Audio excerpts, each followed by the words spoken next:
এই ঘটনাটা যেহেতু একটা নির্দিষ্ট বাহিনীর নির্দিষ্ট এই এলাকার মধ্যে ঘটেছিল, সেজন্য এটার বিচারিক প্রক্রিয়াটা মানে সাধারণ আদালতে হলেও বা বিশেষ ট্রাইব্যুনাল করে হলেও অনেকগুলা প্রশ্ন আসলে তখন থেকেই ছিল। আর তারা সরাসরি এই যে অভিযোগটা করেছে যে একটি পার্শ্ববর্তী দেশ সরাসরি এই হত্যাকাণ্ডের সাথে জড়িত ছিল, এটা একদম তারা পরিষ্কারভাবে সংবাদ সম্মেলনে উত্থাপন করেছে। এই বিচার প্রক্রিয়াটা নিয়ে যে প্রশ্নগুলো আসছে সামনে, এগুলো আসলে একেবারে নতুন নয়। যে নেপথ্যে কারা ছিল, সেই নেপথ্যের নায়ক গুলো তারা খুঁজে বের করে তাদের বিচারের আওতায় আনতে চাইছে। এটাই তারা শান্তি পাবে, যে তাদের সুষ্ঠু বিচার হয়েছে, এটাই তারা আত্মায় শান্তি পাবে। বিডিআর এর এই ঘটনাটি মানে রাজনৈতিক একটা বিষয় আছে এটার সঙ্গে, এই হত্যাকাণ্ডের সঙ্গে। আমি মনে করি যে এই বিষয়টার মধ্য দিয়ে বাংলাদেশ সেনাবাহিনীকে দুর্বল করা হয়েছে। বিদ্রোহের যে দরবার হলের যে ঘটনা, এই ঘটনা এই মর্মান্তিক যে ঘটনা, ভয়াবহ ঘটনা, কিভাবে এই ঘটনাগুলো ঘটলো, কতটা সময় পেলো, কার ফোন, কোথায় কোথায় তারা ফোন দিয়েছেন, এগুলো কিন্তু তাদের সন্তানরা কিন্তু তুলে ধরছেন, তাদের সহধর্মিণী ছিল, তারা তুলে ধরেছেন। এখানে সবচেয়ে গুরুত্বপূর্ণ প্রশ্নটা হচ্ছে যে বাংলাদেশের সামরিক বাহিনীর উপরে কাদের আসলে এত আক্রোশ, একই সঙ্গে বাংলাদেশের সীমান্তরক্ষী বাহিনীর উপরে কাদের এত আক্রোশ। আজকে আমরা যে বিষয়টা নিয়ে প্রথমে আলোচনা করতে চাচ্ছি সেটা হচ্ছে যে আপনারা জানেন যে বিডিআর হত্যা, যেটাকে বলা হয় বিডিআর বিদ্রোহের নামে হত্যাযজ্ঞ যে চালানো হয়েছিল, যে সেনা কর্মকর্তা 57 সেনা কর্মকর্তা সহ 54 জন 74 জন মারা গিয়েছিল। সেই ঘটনাটি আজকে যেটা আমি নিউজে দেখলাম সেটা হচ্ছে যে সেই ঘটনার জন্য যারা প্রসিকিউটর, বিশেষ প্রসিকিউটর ছিল, তাদের 17 জনের নিয়োগ বাতিল করা হয়েছে। এটা হলো একদম রিসেন্ট ঘটনা।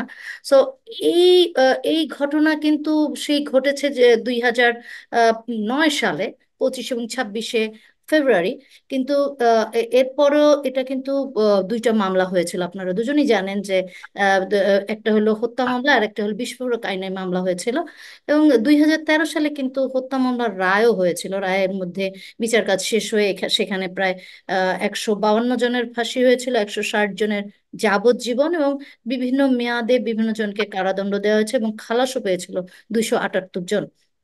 এবং কিন্তু দেখা গেছে যে এই যে যারা খালাস পেয়েছে তারা কিন্তু আসলে খালাস পায়নি, কারণ সেই বিস্ফোরক আইনে যে মামলাগুলো ছিল সেগুলো কিন্তু আর বিচার কাজ এগোয়নি, যার জন্য ওইখানে তারা আটকেই আছে। এবং এই মামলাটা স্থবির হয়ে রয়েছে। সো এরকম একটা পরিস্থিতিতে যখন 5 আগস্ট সবকিছু পাল্টে গেল, অন্তর্বর্তীকালীন সরকার দায়িত্ব নিলেন, তারপর থেকে দেখা গেছে যে এই যে 2009 সালের ঘটনার পরে আজকে 24 সাল এই পর্যন্ত এই মামলা নিয়ে মোটা দাগে কিন্তু দুই একজন একটু একটু মুখ খুললেও মোটা দাগে সেইভাবে কথা বলেনি কেউই, পরিবারগুলোও না। এখন দেখা গেছে যে এই অন্তর্বর্তীকালীন সরকারের সময় পরিবারগুলো প্রেস কনফারেন্স করেছে, পরিবারগুলো বিভিন্ন সাক্ষাৎকার দিয়েছে। এমনকি যারা সেনা কর্মকর্তা এই ঘটনার জন্য চাকরি গেছে যাদের, তারাও কিন্তু মুখ খুলেছেন। সো সার্বিক বিবেচনায় কি মনে হয়, আমি আপনার কাছে প্রথম যাচ্ছি যে আপনি কি মনে করছেন যে আসলে এই যে তারা দাবি করছে যে আবার পুনঃ তদন্ত করা হোক, কারণ ওই সময় এটা হলো একটা আম, ঠিকভাবে প্রহসনমূলক একটা বিচার কাজ চলেছে। সো সব বিবেচনায় আপনি কি মনে হচ্ছেন? আমান। যে কথাটি বলতে চাই আপনার সূত্র ধরে, সেটা হচ্ছে যে একটা ঘটনার সঙ্গে যতগুলা পক্ষ জড়িত থাকে, প্রত্যেকটা পক্ষের বক্তব্য শুনে এবং ফ্যাক্ট ফাইন্ডিং, যেটা আমরা এই শব্দটার সঙ্গে যারা সংবাদকর্মী তারা খুব ভালোভাবে পরিচিত, ফ্যাক্ট গুলো ফাইন্ড করে তার ক্রিয়া প্রতিক্রিয়া গুলো অনুসন্ধানের ভিত্তিতে আসলে একটা বিচারিক কার্যক্রম পরিচালনা হওয়া উচিত। তো আমরা যেটা দেখেছি যে এই ঘটনাটা যেহেতু একটা নির্দিষ্ট বাহিনীর নির্দিষ্ট এই এলাকার মধ্যে ঘটেছিল, সেজন্য এটার বিচারিক প্রক্রিয়াটা মানে সাধারণ আদালতে হলেও বা বিশেষ ট্রাইব্যুনাল করে হলেও অনেকগুলা প্রশ্ন আসলে তখন থেকেই ছিল। সেটা হয়তো কেউ কেউ সেই প্রশ্ন নানাভাবে উপস্থাপনের চেষ্টা করেছেন, কেউ কেউ নানান কারণে এড়িয়ে গেছেন, নিরাপত্তার জনিত কারণে নানান বিষয় ছিল। এখন একটা নতুন প্রেক্ষাপটে সবাই মনে করেছে যে তাদের সেই কথাগুলো বা সেই প্রশ্নগুলো সামনে নিয়ে আসা। তো এই প্রশ্নটা আসলে একেবারে নতুন এরকমটা আমি মনে করি না, বা এই এই বিচার প্রক্রিয়াটা নিয়ে যে প্রশ্নগুলো আসছে সামনে, এগুলো আসলে একেবারে নতুন নয়। আমি যদি একটু পিছনে যাই, এবছরের জানুয়ারি মাসে বিডিআর থেকে বিজিবি রূপান্তর হওয়ার সময়ে যিনি মহাপরিচালক দায়িত্বে ছিলেন, ব্রিগেডিয়ার জেনারেল অবসরপ্রাপ্ত মইনুল ইসলাম, উনি একটি সাক্ষাৎকারে বলেছিলেন যে বিডিআর এর এই ঘটনাটি মানে রাজনৈতিক একটা বিষয় আছে এটার সঙ্গে, এই হত্যাকাণ্ডের সঙ্গে। আমি মনে করি যে এই বিষয়টার মধ্য দিয়ে বাংলাদেশ সেনাবাহিনীকে দুর্বল করা হয়েছে, এবং এই বিষয়ে তদন্তের দাবিও করেছিলেন তিনি। এবং এই একই বছর সেই 25-26 ফেব্রুয়ারিতে সেই কালো দিন আহ স্মরণ করতে গিয়ে বিএনপির যুগ্ম মহাসচিব জনাব রুহুল কবির রিজভী একটি সংবাদ সম্মেলনে যে দাবি করেছিলেন, উনি বলেছিলেন যে প্রতিবেশী একটি দেশের পরিকল্পনায় তৎকালীন সরকার এই হত্যাকাণ্ড ঘটিয়েছিল। এরকম কথা কিন্তু আমরা দেখছি। একই সঙ্গে দু একটা প্রশ্ন আসলে মানুষের সামনে আসা উচিত। যেমন তৎকালীন যে মহাপরিচালক ছিলেন শাকিল আহমেদ, ওনার ছেলে, আমরা দেখলাম যে 2024 সালে জাতীয় পার্টি থেকে ঢাকা 17 আসনের মনোনয়ন পেলেন, এবং অদৃশ্য কারণে সেই মনোনয়ন বাতিল করা হলো। এবং এরপরে আর শাকিল সাহেবের ছেলেকে আমরা সংবাদ মাধ্যমে কথা বলতে দেখলাম না। এটা জানি না কেন উনি মনোনয়নটা পেলেন, কেন এবার প্রত্যাহার করা হলো, এটা আমরা জানি না। এটা আসলে স্পষ্ট হওয়া উচিত। আবার দেখলাম যে পট পরিবর্তনের পরে সেই হত্যাকাণ্ডের শিকার পরিবারগুলো একসঙ্গে সংবাদ সম্মেলন করলেন, সেখানে শাকিল সাহেবের ছেলে পুনর্তদন্ত এবং বিচারের দাবি করলেন। একই সঙ্গে এই ঘটনার যেই প্রক্রিয়া, যেই পক্ষগুলো ছিল, যেমন আহ, যেই সমস্ত বিডিআর সদস্যদেরকে সাজা দেওয়া হয়েছে, তাদের অনেকের পরিবারই দাবি করেছে যে তারা আসলে নির্দোষ, এবং তারা এই যে বিচারিক প্রক্রিয়ার শিকার হয়েছে। এবং কেউ কেউ এমনটাও অভিযোগ করেছেন যে ওই ঘটনার সময় তারা আসলে পিলখানা সদর দপ্তরে উপস্থিতি ছিলেন না। হুম। এরকম যদি প্রশ্ন থাকে, রাষ্ট্রের এই ধরনের একটি স্পর্শকাতর হত্যাকাণ্ডের বিচারিক প্রক্রিয়া নিয়ে যদি প্রশ্ন থাকে, তাহলে এটা আসলে আমাদের জাতির জন্য অত্যন্ত দুঃখজনক। আমি মনে করি যে যে দাবিগুলো উঠেছে, এই দাবিগুলোর ভিত্তিতে একটা বিচার বিভাগীয় কমিশন এবং তার সঙ্গে সকল পক্ষকে সম্পৃক্ত করে এটা আসলে পুনর্তদন্তের দাবি রাখে। এই জন্য আমি কয়েকটি কথা একটু বলতে চাই যেটা অত্যন্ত গুরুত্বপূর্ণ। সেটা হচ্ছে যে সারা পৃথিবীর যত সীমান্তরক্ষী বাহিনী আছে, তার অধিকাংশ বাহিনী হচ্ছে স্বরাষ্ট্র মন্ত্রণালয়ের অধীনে, এবং সেটা পুলিশ মানে সাধারণ পুলিশের প্রশিক্ষণ প্রাপ্ত বাহিনী দিয়ে সীমান্ত পাহারা দেওয়া হয়।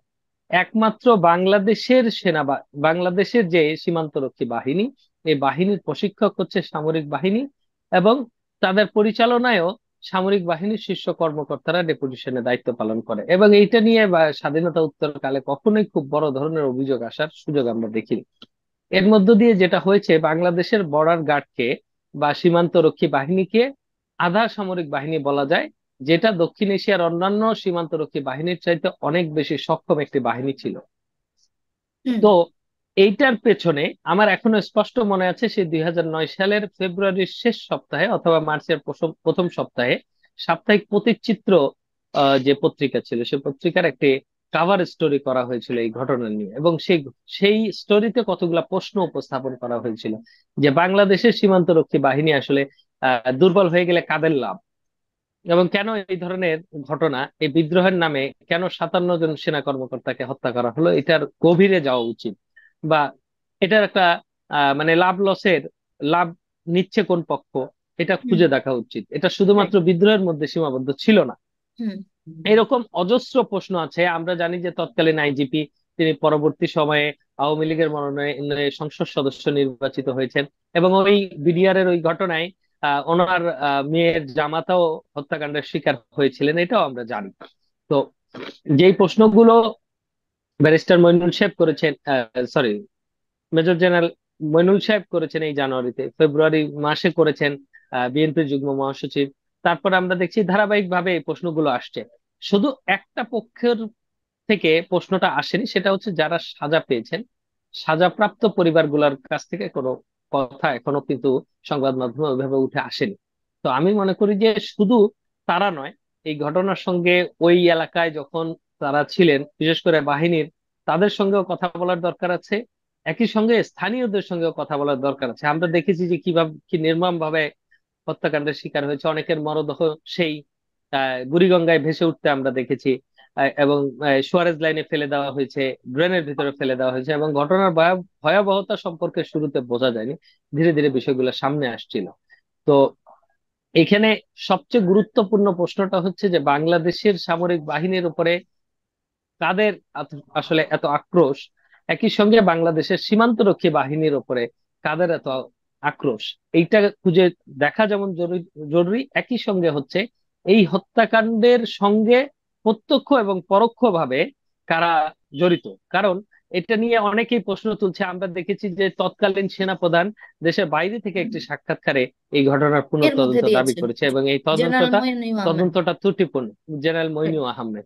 তো এই প্রত্যেকটা ফ্যাক্টকে মাথায় নিয়ে এই ঘটনাটা তদন্ত করা উচিত, এই জন্য যে আমাদের সশস্ত্র বাহিনী এবং আমাদের সীমান্ত রক্ষী বাহিনীর যে সক্ষমতা ছিল, এই ঘটনার পর থেকে সেই সক্ষমতা নিয়ে নানা প্রশ্ন উঠেছে এবং এখনো উঠছে। উঠছে, এটা রাইট। হচ্ছে আমার হ্যাঁ, রাইট। বক্তব্য। আমি আপনার প্রস্তাব বুঝতে পেরেছি। আমি একটু মাহমুদের কাছে যাচ্ছি। মাহমুদ, আপনি আমানের কথা শুনলেন, আপনি কি মনে করেন? ধন্যবাদ আপা, আমার চমৎকার করে বলছিলেন, ব্যাখ্যা দিচ্ছিলেন। আমানের কথার সূত্র ধরেই আমি একটা পয়েন্ট আউট করতে চাই যে 57 অফিসারের ফ্যামিলির যে সংবাদ সম্মেলন, ওই ঘটনার আমান একটু বলছিলেন। তো সম্প্রতি কিন্তু 57 সেনা অফিসারের সাথেও বিডিআর বিদ্রোহ নিয়ে বিডিআর এর এক সন্তানও ছিল ওই সংবাদ সম্মেলনে, ওই যেটা কভার করা আমার সুযোগ হয়েছে, আমি কভার করেছিলাম। তো তাদের পক্ষ থেকে সুনির্দিষ্ট কিছু প্রস্তাবনা ছিল যে কিভাবে এই বিডিআর বিদ্রোহের ঘটনা সুষ্ঠু তদন্ত করা যায়। তাদের দাবি সমূহ ছিল বিডিআর বিদ্রোহের ঘটনাকে সেনা শোক দিবস হিসাবে পালনের একটা তাদের একটা প্রস্তাব ছিল, এটা একটা। আর তারা সরাসরি এই যে অভিযোগটা করেছে যে একটি পার্শ্ববর্তী দেশ সরাসরি এই হত্যাকাণ্ডের সাথে জড়িত ছিল, এটা একদম তারা পরিষ্কারভাবে সংবাদ সম্মেলনে উত্থাপন করেছে। আর আরেকটা হলো যে তৎকালীন যখন রাষ্ট্র ক্ষমতায় ছিল, তাদেরকে দোষী করে নাম, সরাসরি নাম বলেছে। তৎকালীন প্রধানমন্ত্রী শেখ হাসিনার কথা বলেছে, শেখ সেলিমের কথা বলছে, তারপরে হলো শেখ ফজলেনুর তাপস, এরকম তারা নাম উল্লেখ করে করে অভিযোগ বলছে। এবং একই সাথে তারা সংবাদ সম্মেলনে অভিযোগ করেছে, অভিযোগগুলো মানে তারা বলছে যে তারা তথ্য প্রমাণ দিয়ে যদি সহযোগিতা করে, যে জুডিশিয়াল কাউন্সিল এই টাইপের একটা মানে গঠন বিচারের জন্য কমিটি গঠন করে তারা তারা যাতে যে বিডিআর বিদ্রোহের যে ঘটনা, হত্যাকাণ্ডের যে ঘটনা, সেই ঘটনার বিচারের জন্য যাতে সরকার অন্তর্বর্তীকালীন যে সরকার আসছে, সে সরকার যাতে সে উদ্যোগ গ্রহণ গ্রহণ করে। এবং তারা কিন্তু ওই বিডিআর বিদ্রোহের যে দরবার হলের যে ঘটনা, এই ঘটনা মর্মান্তিক যে ঘটনা, ভয়াবহ ঘটনা, এটা কিন্তু তারা তাদের বক্তব্য, তারা কিভাবে এই ঘটনাগুলো ঘটলো, কতটা সময় পেলো, কার ফোন, কোথায় কোথায় তারা ফোন দিয়েছেন, এগুলো কিন্তু তাদের সন্তানরা কিন্তু তুলে ধরছেন, তাদের সহধর্মিণী ছিল, তারা তুলে ধরেছেন। এবং একটা জিনিস তারা খুব ভালোভাবে বলছে যে তারা এতদিন কথা বলার কোনো স্পেস পায়নি, এই পট পরিবর্তনের পর তারা কথা বলার স্পেস পাচ্ছে বলেই তারা অনেক কিছু মানে সামনে সহজভাবে বলতে পারছে। রাইট। তারা এটাও অভিযোগ করেছে যে তারা বনানীতে যখন তাদের এই যে কবরস্থানে ফুল দিতে যাবে, তখনও তাদের কয়েক স্তরের নিরাপত্তা, তারা কোনো মিডিয়ার সামনে কথা বলতে পারেনি। এই অভিযোগগুলা কিন্তু তারা করে আসছে। এবং তারা সর্বশেষ এটাই এই সরকারের কাছে প্রত্যাশা করেছে যে অন্তর্বর্তীকালীন সরকার একটা সুষ্ঠু তদন্ত কমিটি করে সুষ্ঠু বিচার যাতে পায়, সেই আশাটা তারা ব্যক্ত করেছে। তারা তো আর মানুষ ফিরে পাবে না, কিন্তু একটা বিচারের মাধ্যমে তাদের যে আত্মার শান্তি সেটা খুঁজে পেতে চায় তারা।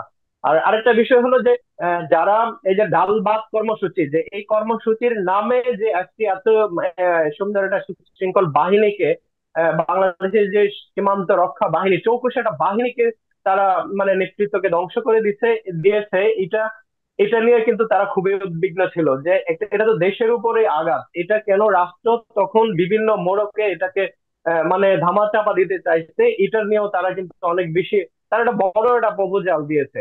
আরেকটা বিষয় হলো যারা বিডিআর ছিল, বিডিআর নিরপরাধ অনেক বিডিআর আছে যারা তাদের তদন্ত সাপেক্ষে তাদের চাকরিতে ফিরিয়ে দেওয়া, বা যারা জেলে আছে তাদেরকে হলো শাস্তি থেকে মওকুফ করা, এই দাবিটাও তারা জানিয়ে আছে। তারা ঢালাও ভাবে যে বিডিআর এই কাণ্ড ঘটিয়েছে এরকম কোনো বলে নাই সরাসরি, কিন্তু তাদের যে নেপথ্যে কারা ছিল, সেই নেপথ্যের নায়কগুলো তারা খুঁজে বের করে তাদের বিচারের আওতায় আনতে চাইছে। এটাই তারা শান্তি পাবে, যে তাদের সুষ্ঠু বিচার হয়েছে, এটাই তারা আত্মায় শান্তি পাবে।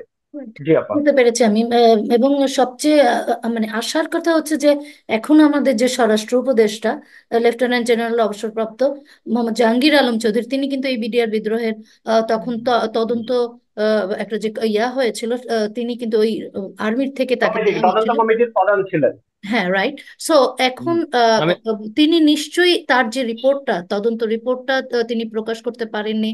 অনেকভাবে এই ধরনের কথা আমরা শুনতে পেয়েছি, এবং বলা হয়েছে যে 4 বার তার তদন্ত রিপোর্ট মানে কারেকশন করতে হয়েছে, মনোপুত না হয় সরকারের। সো এই এখন আমাদের কাছে আসার কথা যে তিনি যদি তার ঠিক তদন্তের আহ, তথ্যগুলো জনগণের সামনে দেয়, বা এই পুনঃ তদন্তের যে বিষয় আবার উনি বলেছেন, এর মধ্যে কিন্তু বলেছেন যে শিগগিরই শুরু হবে বিডিআর হত্যাকাণ্ডের পুনঃতদন্ত। সো জি আপা, এটা আমি যদি আবার হয়, তাহলে আমার মনে হয় যে তিনিও সেই সময়কার সহযোগিতা করতে পারবে, এবং আমরাও চাই একটা সুষ্ঠু তদন্ত হোক, সুষ্ঠু বিচার হোক, যেই দায়ী তারা শাস্তি পাক। আমান, আপনি কিছু বলতে চাচ্ছিলেন, আমি আমাদের আমি সময় কিন্তু একটু অনেক যোগ শেষ। করতে চাচ্ছিলাম আপনার কথা থেকে একেবারে সংক্ষেপে। সেটা হচ্ছে যে তদন্তের জন্য একটা কমিশন অত্যন্ত জরুরি, এই জন্য যে যেহেতু ঘটনাটা সামরিক বাহিনী এবং সামরিক সম্পর্কিত, একই সঙ্গে এর এই ঘটনার সঙ্গে একটা তৃতীয় পক্ষের উপস্থিতির দাবি করছেন ক্ষতিগ্রস্তরা ক্ষতিগ্রস্তরা বা এবং একটা এই পার্শ্ববর্তী দেশের ক্ষতিগ্রস্তদের মধ্যে, জড়িত থাকার হ্যাঁ, দাবি করছে। জড়িত একদম থাকার সরাসরি একটা এটা কিন্তু অভিযোগও আসছে ভারতকে একই সঙ্গে। সরাসরি দায়ী করেছে। হ্যাঁ, রাইট, বলেন। হ্যাঁ, একই সঙ্গে যেই কথাটা হচ্ছে যে বিভিন্ন সময় এগুলো সংবাদে বা বিভিন্ন সময়ে ওই সময়ের দায়িত্বকালীন কর্মকর্তাদের বক্তব্যে আসছে যে এটা একটা প্লট তৈরি করা হয়েছিল এই হত্যাকাণ্ডটা করানোর জন্য, এবং হত্যাকাণ্ডটাকে বৈধতা দেওয়ার জন্য সেই প্রক্রিয়া বা সেই ধরনের একটা সেন্টিমেন্ট তৈরি করা হয়েছিল। তো সেই ক্ষেত্রে একটা কমিশনের মাধ্যমে ক্ষতিগ্রস্ত সমস্ত পক্ষকে নিয়ে একটা এমন একটা তদন্ত হওয়া উচিত, যে তদন্তে আসলে সকল পক্ষের যেই সম্পৃক্ততা, তার সুনির্দিষ্ট অভিযোগ এবং সুনির্দিষ্ট তথ্যগুলো অন্তত জাতির সামনে উঠে আসে। রাইট, এটা আমি মনে করি যে এটা অত্যন্ত জরুরি। জরুরি, রাইট। সংবাদ সম্মেলনের আরেকটি বিষয়, আপনার সংবাদ সম্মেলনে আরেকটু বিষয় বলি, যে এই অল্প ছোট করে যদি বলি, যে যেই তদন্তের রিপোর্টটা দিয়েছে সেটা আংশিক পুরোপুরি রিপোর্টটা দিতে পারেনি। এটাও তারা একটা পূর্ণাঙ্গ রিপোর্ট চায়, এটা একটা। তারপরে এদের একটা ক্ষোভ তৈরি হয়েছে, যে বলে যে বিডিআর বিদ্রোহ, তারা বিদ্রোহ শব্দটা নিয়ে আবদ্ধ আপত্তি হয়েছে। তারা তুলেছে। বলে এটা সরাসরি হত্যাকাণ্ড হয়েছে, হত্যা। এটা বিডিআর বিদ্রোহ বললে ভুল হবে। এই একটা তাদের একটা দাবি আছে। এই এই তো এই এই হ্যাঁ, নিয়ে আর তখন হলো বলা তারা হয়েছিল পূর্ণাঙ্গ ডাল ভাত রিপোর্ট। কর্মসূচিতে বিভিন্ন করা হয়েছে, ডাল ভাত সেই জন্য কর্মসূচি, রাইট। করা হয়েছে, সেই সময় আমিও তো রিপোর্ট করেছি। সো আসলে আমিও মনে করি এটা আসলে বিডিআর হত্যা, এটা এটা আসলে বিদ্রোহ সাজানো হয়েছিল, আমার কাছেও মনে হয়েছে পরবর্তী বিভিন্ন সময়।